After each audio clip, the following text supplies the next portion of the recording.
Ter você aqui em São Francisco. Acho que a gente parte de uma trajetória de ver brasileiros empreender. É uma glória, porque não é fácil, né? E também conhecer um pouco da história de o porquê empreender na área de segurança. Óbvio que é um mercado gigantesco, mas a competição também é assim, enorme para nós brasileiros. Além da dificuldade de você competir diretamente de igual a igual contra os americanos, que tem um fundo, parece que até num valor que eles podem, parece, jogar dinheiro para cima, vezes nós que temos talvez que controlar certas despesas. Então torna também uma missão bem difícil. Eu quero saber também como começou a ideia, como que você de repente... Eu tive uma dificuldade, Alexandre, muito grande de... Quando eu comecei a fazer a minha startup, cara, beleza, eu tive uma ideia, mas a ideia... A colocar o produto é uma missão cansativa. Cara. Então, eu queria saber de você, como que foi toda essa parte também passar, porque eu acho que você está na segunda já empreitada de... Estamos na terceira, cara, na verdade, na terceira. Então, começou lá em 1999 com a Cypher, que era uma empresa de serviço em MSSP. Eu entrei meio por acidente, eu tinha um conhecido que estava trabalhando lá e que me convidou a conhecer as outras pessoas que estavam montando a empresa. Foi muito interessante e fiquei 12, 13 anos lá e foi a minha introdução, na verdade, no mercado de segurança, onde eu conheci. Quando você faz consultoria, você tem essa vantagem de você, talvez cada semana você está numa empresa numa vertical diferente, potencialmente de um tamanho diferente, que está sujeita a regulamentações diferentes, que tem culturas diferentes. Então você aprende, em um ano você aprende o que talvez as pessoas precisassem ter 10 empregos para aprender, se você estivesse trabalhando em cada uma dessas empresas, né? Então eu acho que ajudou muito, foi muito formativo para mim essa experiência. A empresa cresceu bastante, a gente chegou a levantar funding do BNDESPAR e abrir escritórios em Londres e nos Estados Unidos, a ter clientes internacionais. Começamos só como consultoria e revenda e depois expandimos para o mercado de MSSP, que foi na verdade o business que a gente levou para fora, né, de Managed Security Services. Isso foi que ano que foi? Cara, começou em 1999, 2000... Mas em 99 a MSP na parte de cyber era meio ainda uma área bem nova, relativa nova, eu acho que a MSP a gente foi fazer mais para frente, a gente foi fazer mais ali para 2009. Mas mesmo assim, para cyber, era uma coisa ainda, a MSP para cyber era bem... Era bem limitado, tinha bem poucas ofertas. A gente foi a primeira empresa a levar a sério o PCI de acesso no Brasil. A gente tinha concorrente, que é quem estava pegando, por exemplo, os varejistas, estabelecimentos comerciais. A gente, com a Cypher, é que fez os grandes adquirentes, os grandes processadores dos bancos. Então, a gente tinha uma especialização bem interessante, né? Eu e o Alexandre Pinto, que era meu sócio na época, que está aqui na RSA também, hoje ele é o responsável pelo DBIR da Verizon, né? Então ele está fazendo uma entrevista atrás da outra. Acabei de almoçar com ele, um amor de pessoa. E a gente, nós fomos os primeiros profissionais certificados PCI de acesso do Brasil, para poder ter essa linha de serviço. Então fiquei 13 anos na Cypher, foi uma escola, foi uma experiência de vida, aí tivemos um exit interessante, essa empresa depois foi vendida para a Prosegur, que é uma empresa espanhola, e aí eu, o Felipe e o CP, que éramos 3 dos 4 fundadores da Cypher, né? O CP é o Alexandre Pinto, para quem conhece sabe que eu sou o Cieira e ele é o CP, né? Ninguém chama de Alexandre. E aí a gente foi fundar a Needle. A Needle era uma empresa que, em 2014, a gente montou uma empresa que era 100% remota, rodando uma tecnologia de segurança SaaS, 100% em AWS, e usando machine learning supervisionado para fazer monitoramento de segurança. Hoje em dia chamaria de AI. Porque hoje em dia tudo é AI. Tudo é AI, Mas a gente estava lá em 2014 fazendo todas essas coisas, com dinheiro próprio. Foi uma startup que foi bootstrapped. E com essa empresa a gente foi muito bem sucedido, a gente começou vendendo aqui fora, conquistamos clientes de tecnologia, de healthcare, de indústria aqui fora. Depois que a gente provou que aqui conseguia vender, a gente ofereceu também para clientes lá no Brasil, com quem a gente já tinha contato com a Cypher. E essa empresa eventualmente foi comprada pela Verizon. A Verizon é muito conhecida por ser uma empresa de telecomunicações, mas é um dos maiores players de Managed Security Services do mundo, né, para o mercado de large enterprise. As três grandes... A Verizon como um provedor, talvez, acho que... De telecomunicações. Eles têm como celular. Exatamente, como a Claro, como a Vivo, como a TIM. tenho que ter cuidado que se eu falar um só, eu posso deixar o cliente com ciúme. Aqui é bem casual, gente. Vai lá. Mas você anda aqui na Market Street, você vê a loja da Verizon, que você pode entrar e comprar um telefone pré-pago, né? Mas eles também têm uma área muito grande, como essa outras empresas também tem, de serviço para enterprise. A diferença é que a Verizon, assim, os 3 maiores MSSPs do mundo são a IBM, a SecureWorks, que foi da Dell, agora acho que não é mais, e a Sophos comprou a SecureWorks, e a Verizon. Mas a IBM agora também ela saiu um pouquinho do mercado, se eu não me engano, da parte do MSP na Cyber. Acho que ela deu uma... Tá bom, então talvez eu não tenha acompanhado. Não, mas eu acho que, porque eu talvez não saiba, mas o que eu entendi é que elas meio que largou o QRadar. O QRadar vai ser da Palo Alto. Então, mas o que é radar é a tecnologia de CIEM. Outra coisa é você ter o serviço de MSSP. Então eles continuaram com o serviço. Que ela poderia, inclusive, continuar prestando, comprando um CIEM de uma outra companhia. Ou licenciando, continuando a licenciar o que é radar, que provavelmente é o que eles devem fazer, porque migrar toda a base de MSSP não é trivial, da empresa que tiver a propriedade do código agora. Aí a correção aí, mas obrigado. Não. Eu pensei que eles tinham totalmente falado, vamos passar essa parte para frente, vamos focar em outra área. Bom, enfim. E aí, quando a Verizon nos adquiriu, ela incorporou a nossa tecnologia no core do MSSP dela. E aí, eu, o Felipe e o CP, nós tornamos executivos da Verizon. O Felipe como diretor à frente da área de produtos de segurança da informação. E eu, especificamente, tinha responsabilidade sobre as ofertas de Detect and Respond do portfólio de serviços gerenciados da Verizon. Então, o serviço de MSSP principal da Verizon, um SOC, um CIEM, um SOAR, implementar a coleta de logs, notificar os clientes, eu era responsável pelo go-to-market, pelo P&L, pelo roadmap tecnológico. Então, foi uma experiência super interessante. É o líder no quadrante mágico global de MSSPs do Gartner. Era o meu time que respondia a maior parte das perguntas que o Gartner fazia para o time de segurança da Verizon. Explica, porque você tem muita conexão com a Verizon. Aliás, você colocou até no seu LinkedIn, se não me engano, o último reporte da Verizon foi recentemente, eu até acompanhei, você colocou lá, é muito interessante, é bastante perspectiva. Eu acho que é interessante, de novo, a gente colocar que os brasileiros eles estão presentes em muitas das empresas, né?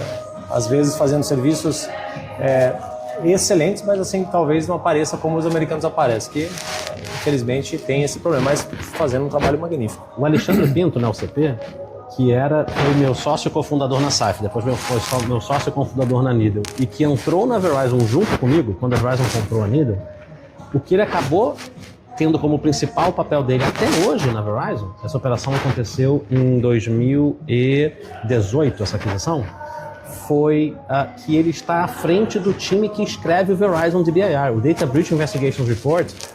Quem escreve, quem faz a análise estatística agora é o Alexandre Pinto e um time de outras 3 ou 4 pessoas dentro da Verizon. Não é a única responsabilidade dele, mas eu diria que é uma das mais importantes, que é uma instituição do mercado de segurança. E é um brasileiro. Ou seja, quem vier aqui na RSA, entendeu? Pode procurar pelo Alexandre Pinto, é um amor de pessoa. Ele é muito ocupado nessa época do ano, mas ele tendo tempo, ele sempre gosta de É igual coração de mãe, sempre ficar mais um. E ele que está à frente. Então, o que eu tive a felicidade de fazer foi de entrevistar ele para um podcast que a gente está fazendo aqui na Tenti, que é o LNC Supply Chains Podcast, né? Uma brincadeirinha que entrega a idade, quem entender, né? Quem gostava de grunge nos anos 80. E a gente cobriu os principais pontos do relatório desse ano, que saiu semana passada. Em especial porque nessa edição o relatório está focando muito numa área que agora é a principal área de atenção da Tenti, que é a gestão de riscos terceiros, né? A ideia de supply chain security não é software supply chain security, é supply chain security de forma mais ampla, quer dizer, quando uma empresa é impactada por um incidente em um fornecedor, ou um canal de vendas ou um parceiro, quer dizer, teve um incidente de segurança em outra empresa, mas eu também sou impactado por isso. Tá bom? É muito comum os CISOs estarem olhando para o próprio umbigo, olhando... Vamos combinar? Já é desafio suficiente fazer a segurança só da sua própria empresa. Então não estou culpando ninguém por isso, é o natural. Mas, infelizmente, dependendo para quem você perguntar, entre 30 a 40 e poucos % dos incidentes que impactam uma empresa não acontecem na infraestrutura dela. É um desses cenários, é um incidente que impactou uma outra empresa e você é impactado indiretamente. Entendeu? Então, enfim, se você me deixar, eu vou ficar horas falando sobre esse tema, mas é ótimo porque acho que vai entrar num outro ponto. Mas só para dar um minutinho agora, eu quero que você mude seu microfone para o outro lado aqui, só para vira ele ao contrário. Depois eu edito. porque eu só tenho medo que fica batendo na camisa sua e raspando. Mas vamos continuar. Tá bom, desculpa. Bom, agora vamos partir no princípio de... Bom, você já vem de um histórico fantástico na carreira de sempre criar produtos, serviços e tá, e fazendo spin-off, depois dando exit. Mas eu posso, assim, eu como talvez startup de primeira, eu vejo que hoje começar uma startup não é fácil. Não. Mesmo que tenha checklists available na internet, porque você tem que balançar vários pratos ao mesmo tempo. É isso aí. E também o custo elevado para você colocar uma ideia a um ponto que seja talvez viável, né, ao mercado. E acho que eu gosto que você tem, né, já 3 spin-off aí tá na frente aí, quem sabe chegam na terceira um dia, mas eu tô na primeira e também passar um pouco desse conhecimento, né? Pô, a gente até bateu um papo no WhatsApp sobre VCs, o que eles esperam. Cada vez que você vai falar sobre VC, parece que você toma uma surra, ou você aprende mais, ou você tem que mudar toda a maneira de você se apresentar. E isso também eu acho que é muito bom, porque pessoas brasileiras entraram em contato comigo para falar, não, Rafael, é normal, é VC assim, não, mas continua apanhando, mas segue. E é bom a gente ver com você, né, e também passar para quem gostaria de... Eu acho que tem inúmeras ideias ainda que podem ser trabalhadas na nossa indústria, e também passar um pouco da experiência, sei lá, você. A gente estava até falando do logo, até desde a parte do logo, né, até a parte do comercial, porque também nenhuma empresa vive sem a parte comercial. Então, é isso aí. Nada mais, né, 3 spin-off aí, 3 startup, fez um ótimo serviço. Então, como que começa? Você, Alexandre, tem uma pessoa que queria saber, tô com uma ideia, quero criar uma startup. Alexandre, o que eu faço? Cara, então vamos lá. Assim, é um commitment para a sua vida. Você tem que perceber que se você vai começar uma startup, vai ser a sua vida pelos próximos 5 a 10 anos. Você não vai ter um retorno ou um fracasso, provavelmente, antes desse tempo, se você estiver fazendo mesmo que você esteja fazendo o seu trabalho muito, muito bem. Casos como o da Wiz, né, que já estão tendo um retorno bilionário em 4, 5 anos, são exceção. Então você está falando de no mínimo 5, mas tipicamente mais para 10 anos é que você vai ter. Assim, é um compromisso, é um casamento que você está entrando. E é uma atividade que é muito glamorizada, mas é uma das coisas mais difíceis que você pode fazer. E eu vou te dizer, eu não tenho nada além de respeito pelo trabalho, por exemplo, dos CISOs, que tem que lidar com a política corporativa, com a definição de orçamento, com equilibrar as prioridades do que é coisa certa e das diferentes tensões que eles têm dentro de uma grande empresa. Eu tenho um respeito enorme, porque eu não consigo fazer esse trabalho. Eu não tenho estômago para lidar com esse tipo de processo, com esse tipo de política, etc. E eu adoro o tipo de estresse e de tensão diferente de estar numa startup. Porque, como você falou, você tem que ser jack of all trades, tudo. Master of a few. Eu não vou dizer master of none. Mas você tem que ser jack of all trades, você tem que saber fazer um pouquinho de cada coisa. Eu nominalmente sou cofundador e CTO da empresa, mas eu ajudo no marketing, eu ajudo no RH, eu ajudo na engenharia, eu ajudo em product management. Se alguém derrubar um papelzinho, vai pegar também. Se precisar ter uma discussão para otimizar um custo, eu estou ali. Você tem que ter uma visão mais ampla. E tem gente que é melhor focando em poucas coisas e tem gente que gosta de ter essa multidisciplinaridade. Não tem resposta certa nem errada. Legal, porque eu me espelho muito nessa parte. Eu gosto de fazer o tudo, não somente focar. Eu não consigo ficar somente em algo limitado. Mas é interessante que você falou isso, porque eu tenho a mesma personalidade que você. Eu estou envolvido com tudo, mas continue, Alexandre. E isso ajuda principalmente no início da startup. Depois, quando você cresce, você tem que conseguir aprender a delegar e trazer executivos que vão ficar cada um focados na sua função de maneira mais estrita. Mas no início, se você não tiver essa capacidade de fazer um malabarismo, você vai ter muita dificuldade. E você levantou um outro ponto. Tem muito material te ensinando como fazer uma startup. Eu vou dar uma dica para o pessoal. Você tem que ter muito cuidado, porque o mercado de segurança ele é muito diferente mesmo do mercado de tecnologia para startups. Tá bom? Tem muita coisa que funciona para outras startups de tecnologia que não funcionam para segurança. Então, eu vou dar um exemplo, tá? Super legal isso. Você tem um fluxo típico de uma startup de tecnologia. Sei lá, eu estou desenvolvendo uma tecnologia para desenvolvedores, sabe, de software. O mais comum é o seu produto começar simples, resolvendo um problema pequenininho, Então, portanto, você vende ou para pessoas físicas ou para empresas pequenas que têm requisitos de entrada mais baixos. Não precisa de todas aquelas enterprise grade features e tal. E aí você vai vendendo para esses caras, vai gerando receita, vai gerando tração, vai criando uma marca e você vai gerando caixa e você consegue convencer os investidores a fazer mais rodadas, eventualmente seu time de engenharia cresce e você vai aos poucos tornando o seu produto mais estável, adicionando lá as certificações de compliance, adicionando as funções de mais avançadas, integração com AD, login, etc.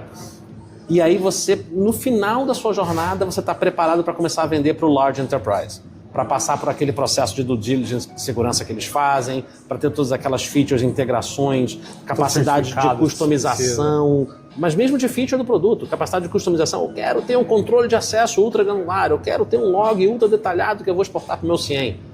No início da jornada, você está focado em fazer o básico, você não tem tudo isso. E para um produto normal, você pode deixar isso para o fim da jornada. Segurança é o contrário. Gente, mais da metade dos gastos com segurança no mundo são feitos por 2.000 empresas. Forbes Global 2000. É um mercado que, se você não começar vendendo para large enterprise, você já começou errado. Então você tem que começar com os bells and whistles. Começar ao contrário, ao reverso você já da tem que nascer com um monte de bells and whistles para conseguir vender para empresas que são mais exigentes. Então é um mercado em que é muito difícil você conseguir vender sem ter venture capital, para você ter um mínimo de capacidade de engenharia inicial para conseguir já nascer com o que esses clientes maiores vão exigir de você.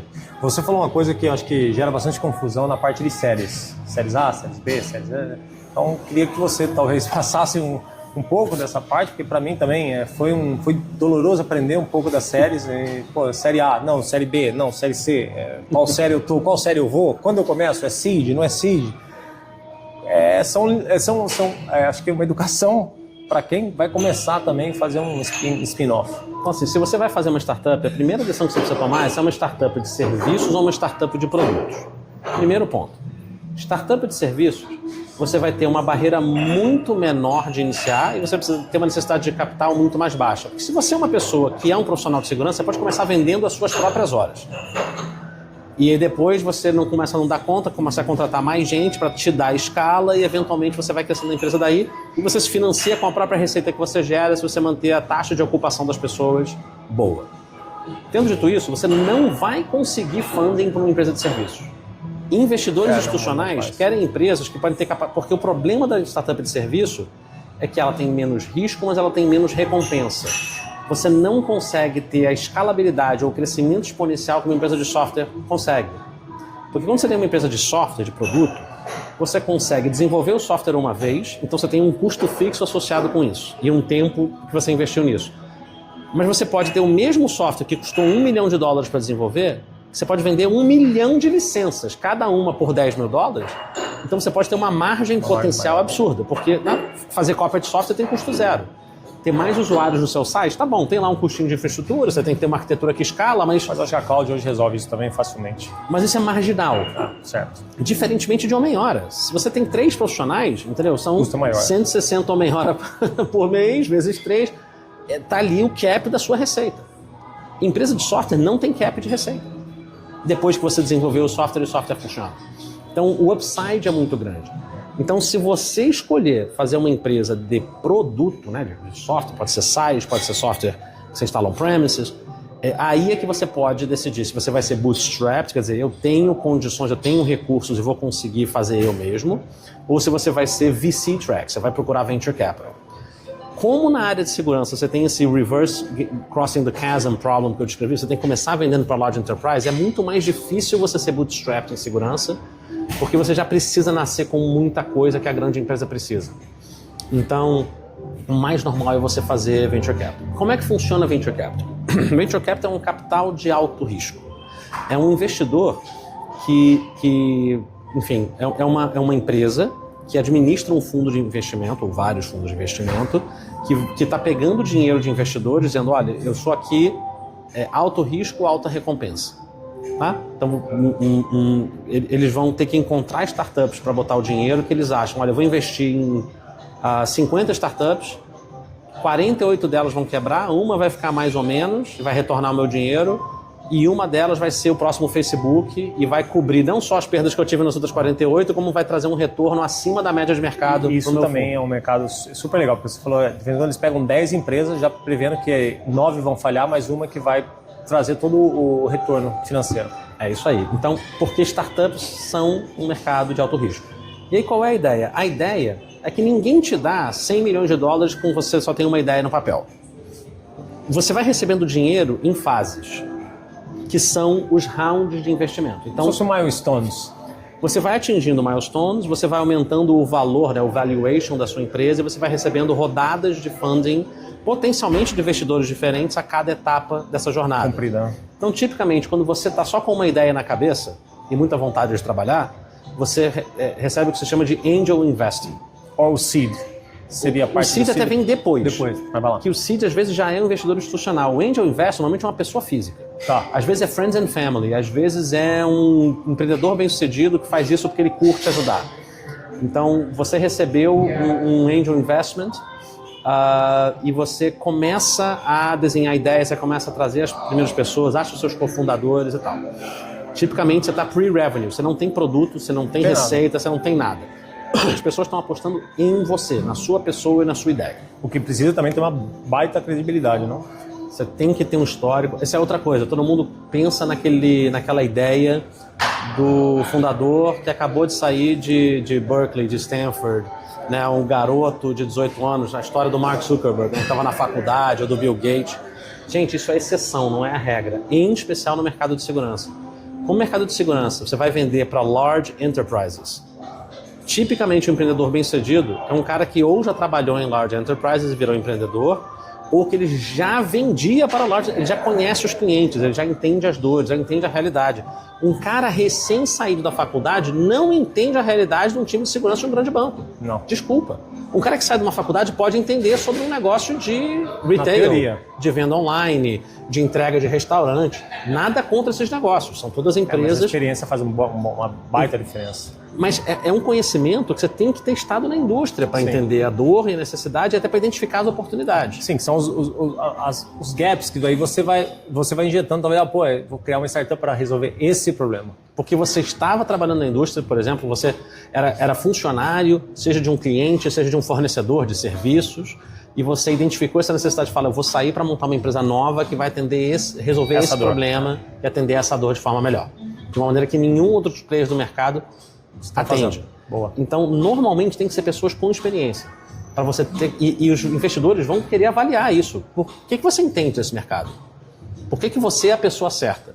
Quanto mais no início da tua empresa você está, mais decisão de investimento é baseada nas pessoas. Você não tem produto ainda. Não tem nada. O cara pode avaliar uma ideia, mas... Muito na confiança, não? Muito, e eles vão procurar character references, vão conversar com gente que trabalhou com você, pessoas que já foram seus clientes, para entender se você é uma pessoa que tem conhecimento, é inteligente, é confiável e trabalha duro e assim por diante. Então, você começa com um angel que não chama nenhuma rodada, porque costuma ser uma coisa informal, angel capital, né, ou um capital anjo, né, investidores anjo. Você tenta trabalhar para gerar uma primeira versão, alguma coisa, um protótipo do seu produto. Seria o MVP ou ainda não ainda? Seria talvez um protótipo antes do MVP. Antes do MVP. O MVP seria o Minimum Viable Product, então já é um produto vendável. Tá. Eu te diria que quando você fala de Angel, você está querendo ainda meio que provar o conceito. Você vai fazer uma coisa... Você está montando uma coisa de prateleira ali que ainda não é bonita, que não dá para vender, mas que você prova, cara, tem alguma coisa aqui. Provar o valor. Você elimina um pouquinho o teu risco de tecnologia. Aí, você levanta um seed round, que é uma semente. Provavelmente o seu primeiro round institucional. E você vai fazer um documento, tipicamente, em que os investidores ainda não são seus sócios. Você já tem uma empresa, mas o cara não quer entrar na sua sociedade. Ele vai fazer um convertible note, ou ele vai fazer um SAFE, que é um... Não quero afogar as pessoas em detalhes, mas é como se fosse uma dívida... Uma nota provisória do Brasil. Que pode ser convertida em participação na empresa se você não morrer e levantar outras rodadas de investimento no futuro. Super legal. Então o investidor está fazendo um investimento condicionado. Mas enfim, é só o veículo jurídico para que, se você quebrar, o investidor não entre no teu risco trabalhista, tributário, ele não está ainda como sócio. Ele não está associado ao seu CNPJ. Aí você levanta uma quantidade de dinheiro. Então, quando você fala de seed round, você está falando alguma coisa ali na ordem de desde $500 mil até talvez uns $5 milhões no máximo. Deixa eu perguntar nisso. Quando você entra na seed, né, que você falou desse valor, né? Isso tem a ver com a projeção que você apresenta, né, ou com o produto? Ou os dois? A essa altura do campeonato, você falar de projeção de crescimento de receita, você tipicamente nem tem clientes ainda, você não tem um produto pronto. Mas, por exemplo, ainda. Você busca um setor que você quer atingir. Então, os caras vão avaliar de novo você, a natureza da sua ideia, e o investidor está muito mais preocupado com quem são os concorrentes e tem uma real oportunidade aqui, tem um gap de mercado sim ou não, se o que você está propondo tem alguma chance de atender esse gap no mercado e qual é o addressable market. Muito menos de quanta receita você vai ter, qual é o tamanho total do mercado. É um mercado pequenininho, que mesmo que você dominar ele, você tem um limite na receita que você vai ter, ou não, você potencialmente pode vender para todas as empresas do mundo, em todas as geografias do mundo. Porque você pode fazer um produto assim, cara, eu só atendo para empresas de saúde de mais de 5 mil funcionários no estado do Rio Grande do Sul, porque o meu produto atende a essa lei aqui específica estadual. Entendi. Você tem um addressable market desse tamanho. Entendi. Cara, qualquer empresa que rode servidores Windows se beneficia do meu produto. Cara, é o mundo inteiro. Seu addressable market é gigante. Seja em quantidade de clientes, seja em receita, né, em dólares ou reais. Então, essa é muito mais a análise que o investidor vai fazer. Quais são os seus riscos de mercado, concorrentes, necessidade não atendida, quais são os riscos de tecnologia, é possível construir o que você está dizendo ou você precisa de pó de pirilim pim-pim para fazer a sua ideia funcionar? E qual é o addressable market? Porque para venture capital, eles, de novo, querem achar que você é o cara que vai ter aquele crescimento exponencial, que você tem potencial de ser o próximo Facebook, a próxima Cisco, a próxima Palo Alto. Então, que você tem como ser uma empresa monstruosa no final, que você vai ser a empresa monstruosa que vai salvar o portfólio dele. O que é o que você falou, do high risk, high returns. Isso. E aí, mais ou menos a cada 2 a 4 anos depois disso, então você recebe aquela quantidade de dinheiro e você vai se programando para gastar aquele dinheiro em 2 a 4 anos e ir crescendo o seu time, investindo no produto, investindo em vendas e marketing, gerando receita. Você vai trabalhar com prejuízo sabendo que você tem esse colchão do investimento. Isso que você falou é uma coisa bem interessante, porque não adianta você trabalhar com P&L, né? Tipo, tudo bem, profit and loss, mas assim, é super interessante, porque você vai ter o seu gasto, e o seu gasto ele vai sempre estar no negativo por um bom período de tempo. E às vezes as pessoas, inclusive você fala, pô, mas como assim eu vou ficar rodando por esse período super negativo? Como isso? Mas é a hora quando você vira, né? É que valuation vai para cima, na realidade, o que impacta também aí é o ARR, que é o que todo mundo quer saber. ARR, Lifetime Value, né? Quanto tempo seu cliente vai ficar com você. E os múltiplos do seu negócio. Na realidade, nem tanto o custo de operacionalizar ou de você manter esse negócio. É mais, acho que quanto ARR você tem, quanto esse Lifetime Value esse cliente fica e os múltiplos que, tipo assim, multiplicou tanto, bom, a empresa já se pagou. Você tem muitos... Quando você tem uma tecnologia inovadora, costuma ser um mercado que tem uma vantagem muito grande para quem chegou primeiro e ocupou o espaço. Pensa qualquer categoria. Pensa o cara que estava vendendo primeiro o antivírus. Sim. Você inventou o primeiro antivírus. Quanto mais rápido você ocupar o mercado, e se você for o primeiro cara que já vendeu antivírus para todos os grandes bancos do mundo, na hora que vier o segundo cara que inventou o antivírus, mesmo que o antivírus dele seja 20% melhor, qual que é o custo e o transtorno de substituir uma solução de antivírus no seu parque inteiro? Muito alto. Então, a desvantagem que esse segundo colocado vai ter, mesmo que o produto dele seja sensivelmente melhor que o seu, que já é difícil, como ele é o segundo. É um ótimo ponto isso. Mas se você já ocupou o espaço, então a lógica é, o motivo pelo qual você está abrindo mão de parte da propriedade da sua empresa e levantando dinheiro de venture capital, é porque você vai acelerar o seu time to market. Você vai conseguir desenvolver o seu produto mais rápido e ocupar esses espaços mais rápidos e que tem uma vantagem competitiva por causa disso. Então, como empreendedor, você podia falar, eu vou crescer organicamente, eu vou tentar... Só que talvez o time to market vai ser muito diferente. Né? Você vai ser ultrapassado pelo cara do lado que levantou uma montanha de venture capital e consegue fazer tudo 10 vezes mais rápido que você. Rodando com prejuízo e usando o dinheiro de venture capital para gastar. Então, ou seja, é normal você rodar no negativo. A diferença é quanto no negativo você está. E uma das métricas, quando você começa a fazer os rounds posteriores de investimento, eles perguntam qual é o seu burn rate. Quer dizer, quanto dinheiro você está queimando por mês. E tem uma métrica relacionada que chama de runway. Qual é o tamanho da... É como se um avião que está decolando, né? Quanto de pista ainda falta para você conseguir levantar voo?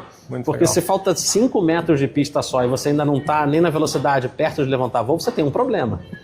Então o runway essencialmente é quantos meses faltam para a sua empresa quebrar. Se você não levantar um novo... Se você continuar com o mesmo burn rate, quer dizer, dando o prejuízo que você dá todo mês e o dinheiro que você tem no banco, quantos meses você dura? Entendeu? Essa é a conta, né? Porque aí, esse é o relógio que está tocando tic-tac, de ou quando você vai ter que dar um pulo enorme na sua receita para parar de ter burn rate, ou para você levantar o próximo round de funding. Para bater na porta de novo que você vai estar rodando sem dinheiro. Para ganhar mais uns 3, rodar mais uns 3, 4 anos com o próximo dinheiro. Então, você começa com dinheiro de anjo, aí você tipicamente faz um seed round, que é o seu primeiro round de investidores institucionais. Esse seria o A? Esse é o seed round. Ah, tá, seed round. Tá. Mas eles não entram no contrato social, não entram no cap table, né? Tipicamente, de novo, convertible note ou safe. E depois começam as séries com letras, que são as séries onde tem equity round. A partir da Series A, B, C, D, E. E aí, tipicamente, quando chega no Series E, a empresa já está pensando em fazer IPO. E aí, quando você fala das séries de letras, é só sequencial, A, B, C, D, E, F. Cada uma delas, de novo, a cada 3, 4 anos. Uma associação de valor? Tem. Tipicamente, você tem ranges de valor associados a isso.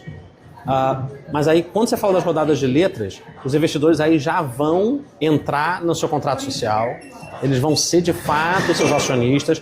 Quem estava em safe ou convertible note vai converter e vai entrar também no cap table, e aí você começa a ter board, você começa a ter governança que os investidores vão colocar em você, e você começa a ter um pouco mais de ingerência deles e prestação de contas. E a parte desse momento?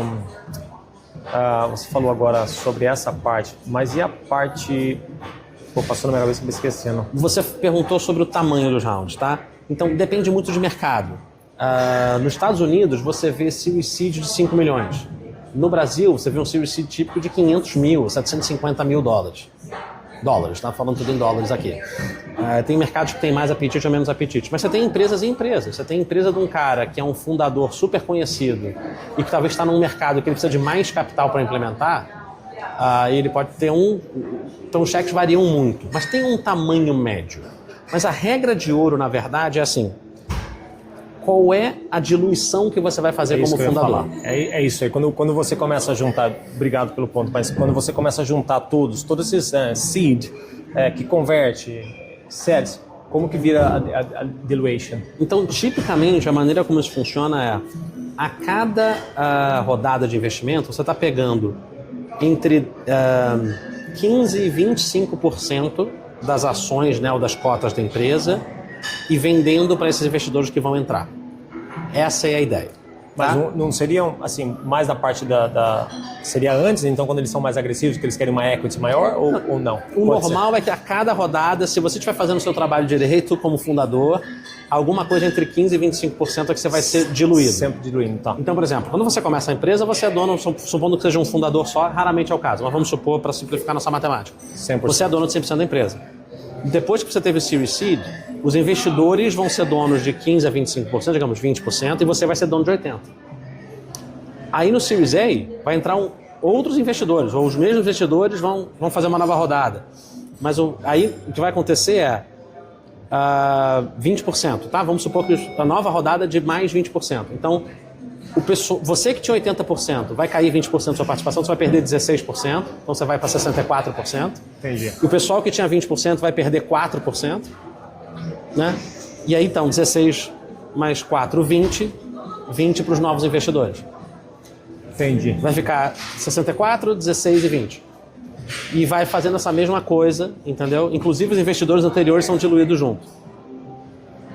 Para simplificar, tem um monte de exceções, tem um monte de regrinhas, mas essa é a lógica normal, tá? E aí a brincadeira é essa, assim. Qual é o valor que eu acho que a empresa tem? Então a discussão toda da rodada é qual é o valuation da empresa. Entendeu? Porque isso vai definir o tamanho do cheque. E aí tem uma regra simples. Você vê que a empresa fez um round de 5 milhões de dólares. Se você multiplicar isso por 4 ou 5, você tem uma ideia de quanto foi o valuation da empresa, tipicamente. A empresa levantou 5 milhões de dólares, está valendo entre 20 e 25 milhões de dólares. Você consegue fazer uma conta ali, fazer uma estimativa. Não seria atribuído pelo ARR que ela já está trazendo? Isso. Então, como é que os investidores avaliam qual é o valuation da empresa? É mais arte do que ciência, tá bom? Não tem uma fórmula pronta. Quando você fala de private equity, empresas grandes e tal, você faz análise de fluxo de caixa. P&L. Beleza. Não é o caso de startup. Startup tem muito mais a ver com a tua perspectiva de crescimento e as condições de mercado. Porque o mercado de investimento é um mercado competitivo. Se você tiver um investidor que faz uma conta super precisa, mas tem um outro investidor ali do lado que fez uma conta menos precisa, mas está me disposto a avaliar a minha empresa melhor, eu, como empreendedor, vou pegar o investimento daquele cara. Por outro lado, se eu estou num negócio que tem poucos investidores interessados em mim, só tem um investidor que está disposto a investir em mim, esse cara meio que pode definir o preço que ele quer pagar. Se ele perceber que ele não tem concorrência, o investidor pode querer pagar mais barato e avaliar para baixo. É como qualquer mercado de compra e venda. Você tem concorrência, não tem concorrência, demanda e oferta, monopólio, monopsônio, todas aquelas coisas que a gente sabe que funcionam. Não é diferente, é um mercado. Tem uma negociação entre empreendedor e investidores para chegar num preço justo, né? que os dois concordem. Né? E, de novo, se eu sei que a empresa do cara está prestes a quebrar porque ele está sem dinheiro e eu sou um investidor, eu estou com mais força na negociação. Se a empresa está indo super bem, crescendo super rápido, a qualquer momento o cara pode dar uma controladinha no custo, ele para de queimar dinheiro, então ele não precisa levantar o funding, o empreendedor tem uma senhora vantagem na negociação. Então, todas essas coisas entram na dinâmica. Mas no papel, em teoria, para definir o valuation, você tem o que você falou, você olha para a receita e faz múltiplos de receita, ou de ARR, né? Que é o ARR, desculpa, Annual Recurring Revenue, né? A sua receita. Você tem MRR também, que é Monthly Recurring Revenue. Dependendo do seu modelo de negócio, você vende contratos anuais ou mensais, então depende. Mas de qualquer forma, o MRR você multiplica por 12, você chega no ARR, e você baseia nisso. Você tem comparables também, se você tem concorrentes em que a informação é pública, qual foi o tamanho do round deles ou qual foi a valuation deles, você pode dizer, cara, mas eu estou aqui com o meu concorrente no mesmo mercado e eu estou até melhor que eles nessas métricas aqui, os caras levantaram tanto, você tem que me pagar pelo menos a mesma coisa. Tem uma referência de mercado. Legal. São coisas que você pode jogar. Então é comparables e é métricas de crescimento de ARR ou de receita, e aí você começa a fazer a negociação.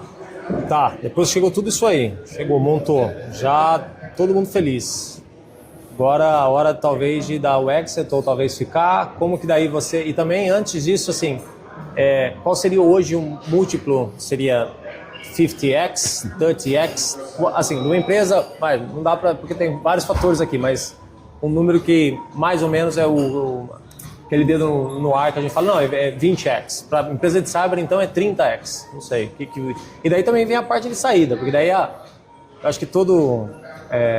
você já participou de 3, tem a hora de montar, aquela coisa que é legal, vibrante, não para de frequência e tal. E depois vem a parte mais de ficar um corporate. E talvez muitas pessoas, eu talvez inclusive, talvez não queira ficar numa parte que depois você já conquistou, já mexeu, talvez aquela fase de passar o bastão. Vou passar o bastão, posso ficar na board, posso de repente ficar com uma porcentagem, participar, mas não quero mais estar na frente.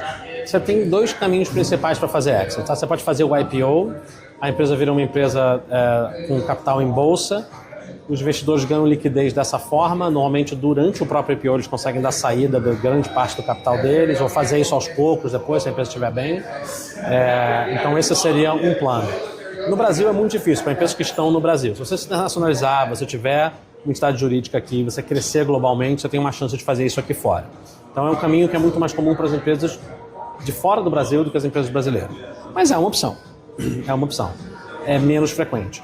No mercado de segurança, o mais frequente é você ser adquirido por uma empresa maior, como por exemplo a Needle foi adquirida pela Verizon.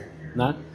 O que acontece é que as empresas, mesmo as startups maiores, têm dificuldade de ter a mesma agilidade ou a mesma tolerância a risco para desenvolver tecnologias muito inovadoras. Vamos falar, por exemplo, da Palo Alto, que é uma empresa super bem sucedida. Foi super inovadora no mercado de firewall. Ela chegou atrasada no mercado de nuvem. Ela teve que comprar 3 empresas para fazer o Prisma. É a Twistlock, a Redlock e eu esqueci o nome da outra. Ela comprou 3 empresas para juntas montar o Prisma para ser um CNAPP completo. Então ela comprou uma de CSPM, uma de SSPM, se eu não me engano, e uma de runtime protection, né, para cloud workloads. Eles compraram outra agora também, não compraram? Ou foi o QRadar, mas que é a parte complementar deles? Então veja, a Palo Alto, que era uma empresa que tinha feito IPO, tinha feito Series A, B, C, D, E, eu acho de F, não sei se chegou a fazer F, abriu capital e ela começou a comprar startups menores que estavam ali no Series A ou Series B, que ela viu, esses caras têm produtos que são bacanas, a tecnologia é legal, fiz um due diligence, estão crescendo bem e é uma coisa que falta no meu portfólio. É uma tecnologia que se eu juntar com os meus outros produtos e vender para os clientes com quem eu já tenho contrato, eu vou comprar por um valor, mas o valor que isso vai trazer para mim vai ser muito maior. E talvez já até recuperar esse valor na maneira que você pode transportar isso já para os seus clientes que já estão na sua base, né? Então a brincadeira aqui é que o Research and Development das grandes empresas de tecnologia são as startups. Eles esperam ver quem meio que sobrevive, quem chega ali até o Series B e C, e o que for interessante complementar o portfólio deles, eles compram. E aí os investidores e os empreendedores dessas empresas menores têm uma boa saída. As empresas grandes não correram o risco de tentar desenvolver um monte de produtos e falhar com capital próprio, eles só vão na boa. Então você tem um ganha-ganha. E é o que acontece com muita frequência. Se você vê a newsletter, por exemplo, do Mike Privet, a gente estava falando dele agora há pouco, estava lá na B-Side São Francisco, você entra em returnonsecurity.com.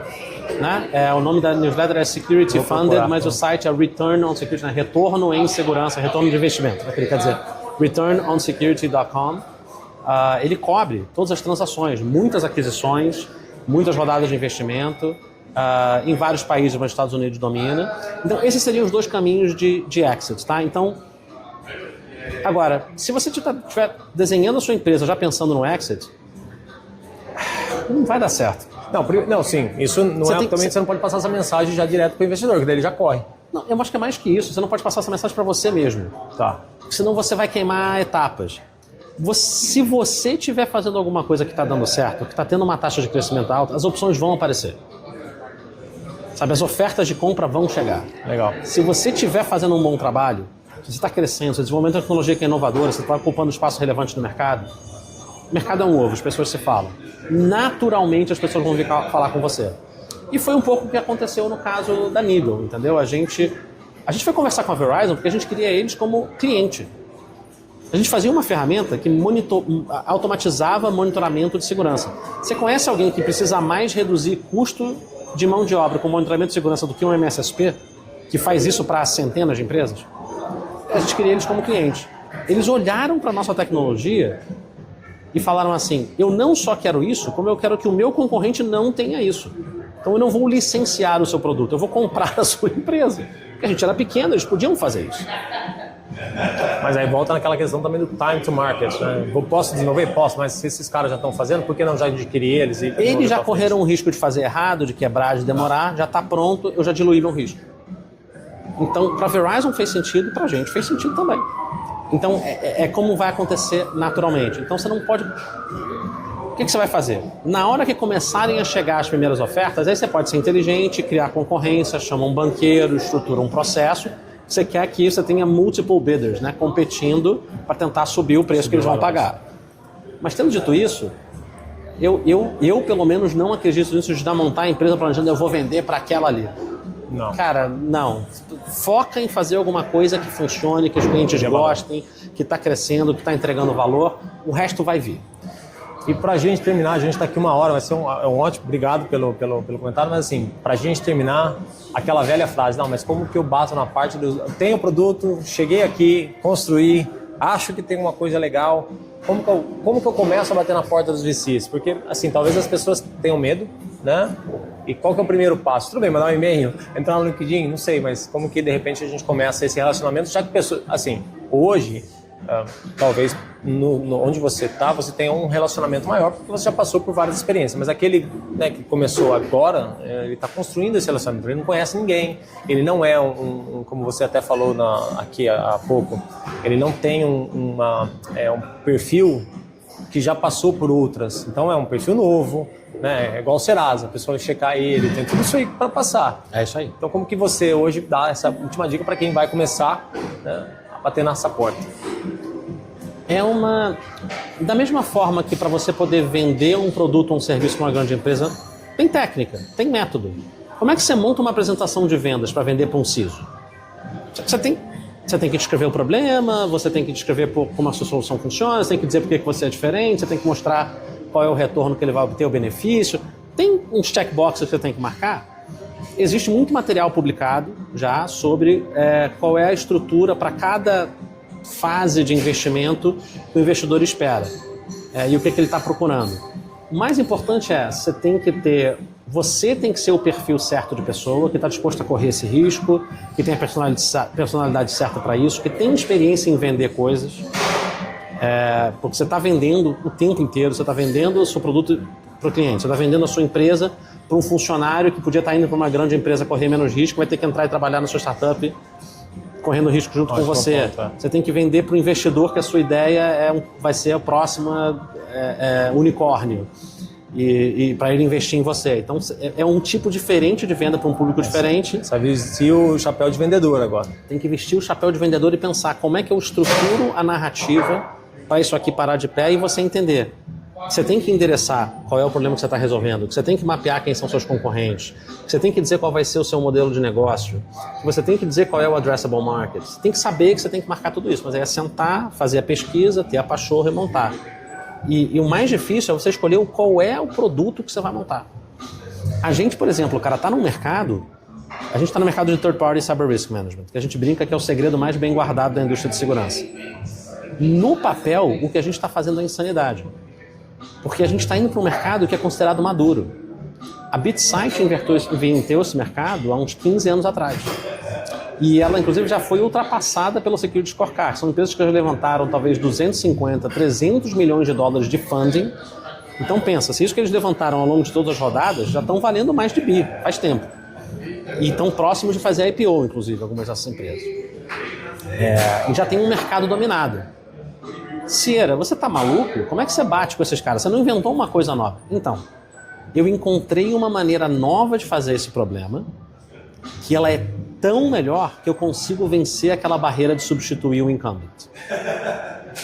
E, em especial, o mercado de TPCRM, como ele funciona hoje, ele tem muito pouco custo de mudança. Diferente de uma solução de endpoint, que um processo de substituição é muito caro e complicado, substituir o meu concorrente é muito menos complicado. Mas assim, a gente teve que pensar para caramba para perceber que esse era o caso. Porque os V6 todos fazem essas perguntas, se você não tiver a resposta, se você não tiver pensado isso você mesmo antes de decidir que esse é o mercado que você vai atacar, que você tem uma ideia de como fazer isso de forma diferente, que você consegue defender que eu tenho um mercado supostamente maduro, com incumbents bem estabelecidos, mas que eu consigo disruptar esse mercado e fazer o replacement deles. E eu vou te dizer, a gente fundou a empresa apagar das luzes de 2019. A gente, este ano, pela primeira vez, seguindo o plano que a gente desenhou lá atrás, pela primeira vez esse ano, o primeiro cliente falou, eu vou parar de renovar o contrato com o teu concorrente e vou trabalhar só com vocês. Porque a gente, desde o início desenhou, eu vou começar complementando o meu concorrente com o que ele não faz, e aos poucos eu vou implementando funcionalidade a funcionalidade que ele tem e eu não tenho, porque lembra? Paralelizando, né, na realidade. A gente começa com 14 anos de atraso. Até chegar no ponto que o que eu já fazia que ele não fazia é o meu diferencial, mas eu aos poucos vou minando o diferencial dele. Então agora eu faço 20-80, tá? Não é que eu tenho todos os bells and whistles que o meu concorrente tem, eles estão no mercado há 14 anos, tá bom? E tem gente muito competente, então eles têm um respeito enorme pelos meus concorrentes. Ninguém ali é idiota. Tem um mérito enorme no que os caras fizeram e construíram. Mas o que a gente tem é melhor. A gente conseguiu implementar aqueles 20% das features antigas deles para ser o suficiente para os clientes migrarem e não precisarem mais deles. Então agora eu tenho o que importa do que eles tinham, só que o que eu tenho de único eles não têm. Então agora tá virando a chave de eu realmente substituir esses caras. Mas assim, o sangue frio de olhar para os caras que levantaram essa grana e de conseguir convencer o investidor, você tem que estar muito bem fundamentado e você tem que acreditar que você vai passar 10 anos nessa porra e que isso vai dar certo. Não tem plano B. Não tem plano B. O plano B é o plano A. É o plano A, exatamente. Não, Alexandre, obrigado. Cara, uma ótima aula para todos aqui. Para mim, sou ainda, né, iniciante, sou rookie na parte da startup, então para mim tem sido fantástico aprender e sempre inspirar pessoas, e também eu acho que a gente precisa trazer mais brasileiros. Eu acho que o brasileiro tem uma criatividade fantástica, uma competitividade e uma garra, né, que por mais que, né, como falo, o brasileiro é guerreiro, e com certeza o americano tem muito dinheiro, mas a gente é guerreiro, né? Então vamos seguir, e eu acho que o mercado de cibersegurança tem muito a vir ainda, muitas ideias, muitos novos produtos, e também, como você falou, não é porque aquele produto que existe, ele já se consolidou e não tem chance para ser trocado. Você até falou do Palo Alto também. Palo Alto não era, né, antes nem se falava de Palo Alto. Então, assim, existe espaço para todos, mas basta, acho que também a vontade sua de buscar melhorar o que você não acha que de repente a indústria tem, que você pode, sei lá, trazer um benefício maior e também trazer e contribuir para a nossa indústria cada vez crescer mais. Eu vou fazer uma coisa muito chata, que todo mundo vai lembrar da professora na escola, eu vou deixar um dever de casa. Se você ouviu esse papo aqui, você tem interesse em ser empreendedor de segurança, primeiro, seja bem-vindo ao lado negro da força, prepare-se para se viciar, porque é uma cachaça esse negócio. A segunda coisa, se é na área de cyber, eu recomendo você ler um livro super interessante. É um livro que chama Cyber for Builders. Então, cyber para construtores, quem vai construir coisas. De um ucraniano que está radicado aqui nos Estados Unidos, chama Ross Hallelujah. Aliás, uma pessoa que qualquer um de vocês pode vir conhecer pessoalmente na B-Side São Francisco do ano que vem. Todo ano ele está aqui, um amor de pessoa, super simpático. Pode puxar papo com ele e ele vai, enfim, conversar. Que é um livro especificamente sobre como funciona o mercado de startups de segurança, como ele é diferente dos outros mercados, como funciona funding. Ele cobre isso com uma linguagem... O que a gente gastou 1 hora aqui falando, o cara escreve 3 parágrafos, ele consegue de maneira concisa explicar. Ele é genial nessa capacidade de sumarizar as coisas. Vale muito a pena se você quer investir no mercado de segurança, se você quer empreender no mercado de segurança, lê esse livro, porque ele é um excelente guia one-on-one para esse assunto. Beleza, obrigado, Alexandre. Obrigado por me convidar. Um abraço. Ótimo papo, cara. Valeu mesmo de parar lá, mas pô, deu aí um podcast de 1 hora aí, pra mais. Deixa eu ver. Meu problema não é falar. 52 minutos.